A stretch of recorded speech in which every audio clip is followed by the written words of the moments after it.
हर साल की तरह इस साल भी मैंने तीज का व्रत बहुत ही अच्छे से किया। हमेशा की तरह मैंने इस बार भी अच्छे से केले का स्तंभ बनाकर मंडप बनाया पार्वती जी और शिव जी के लिए। पार्वती जी के लिए मैंने श्रृंगार का सामान रखा, शिव जी के लिए भांग, धतूर, बेलपत्र जो जो शिव जी को चढ़ता है वो सामग्री मैंने रखा। उसके बाद पूरी तैयारी श्रृंगार करके पूजा करना शुरू किया। सबसे पहले पार्वती जी शंकर जी को चुनरी चढ़ाई गई, उसके बाद पार्वती जी को सुहाग की चीजें चढ़ाया गया, क्योंकि इस दिन माना जाता है कि सुहाग की चीजें चढ़ाना बहुत ही शुभ माना जाता है। और अपने भोलेनाथ को आप समझ सकते हो कि इनको भांग, धतूर, बेलपत्र जो जो आपको सामग्री मिले वो आप शिव जी को चढ़ाइए मन से, पूरे भाव से। शिव जी जरूर स्वीकार करते हैं। भोलेनाथ और पार्वती जी को सारी चीजें चढ़ाने के बाद गणेश जी को धूप चढ़ाएं, क्योंकि कोई भी पूजा बिना गणेश जी के संपन्न नहीं होती। उसके बाद घी का दीपक जलाया गया। माना जाता है कि हरतालिका तीज सौभाग्यशाली औरतें और कन्याएं भी कर सकती हैं सुंदर वर के लिए। तो सबसे पहले मैंने भी पार्वती जी को सुहाग की चीजें चढ़ाई, वस्त्र चढ़ाया।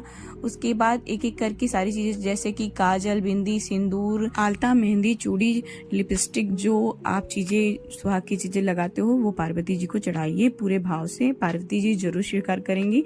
उसके बाद सिंदूर का इनको टीका लगाया पार्वती जी को। फल में केले और सेव का मैंने भोग लगाया। आप मौसमी फल जो भी मिले आपको वो भोग लगा सकते हो।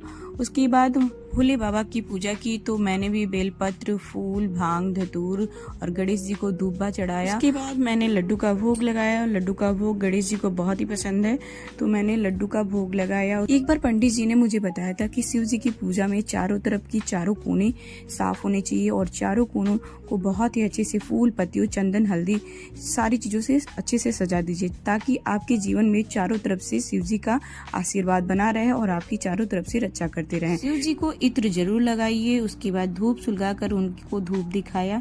उसके बाद पूजा शुरू। हरितालिका तीज के दिन आप कथा पढ़िए या सुनिए किसी से, बहुत ही शुभ माना जाता है। तो मैंने किताब पढ़ना शुरू किया। इस किताब में ये लिखा था कि क्या क्या करना है, क्या क्या नहीं करना है, और पार्वती जी शिव जी को पाने के लिए किस तरीके से पूजा और अर्चना की थी। कथा पूरी होने के बाद हम लोगों ने आरती की।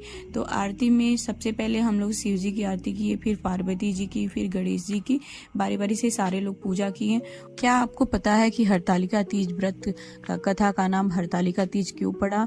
क्योंकि सखी द्वारा हरण किए जाने, या पार्वती जी को हरण करके उनकी सखी वन में ले गई थी, इसके कारण हरण किए जाने की वजह से इस व्रत का नाम हरतालिका तीज पड़ा। इस किताब में मैंने पढ़ा और जाना भी। बहुत सारी ऐसी चीजें हैं, आप जरूर किताब को जरूर पढ़िए, बहुत ही अच्छा लगता है। घर के सभी सदस्यों ने बारी बारी से पैर छुआ शंकर जी और पार्वती जी का, और हमने रात में जगराता किया, बिल्कुल सोए नहीं, भजन कीर्तन किया, क्योंकि माना जाता है कि हरतालिका तीज के दिन सोया नहीं जाता है। इस तरीके से तीज का पूजा किया हम लोगों ने। वीडियो अच्छी लगी तो लाइक जरूर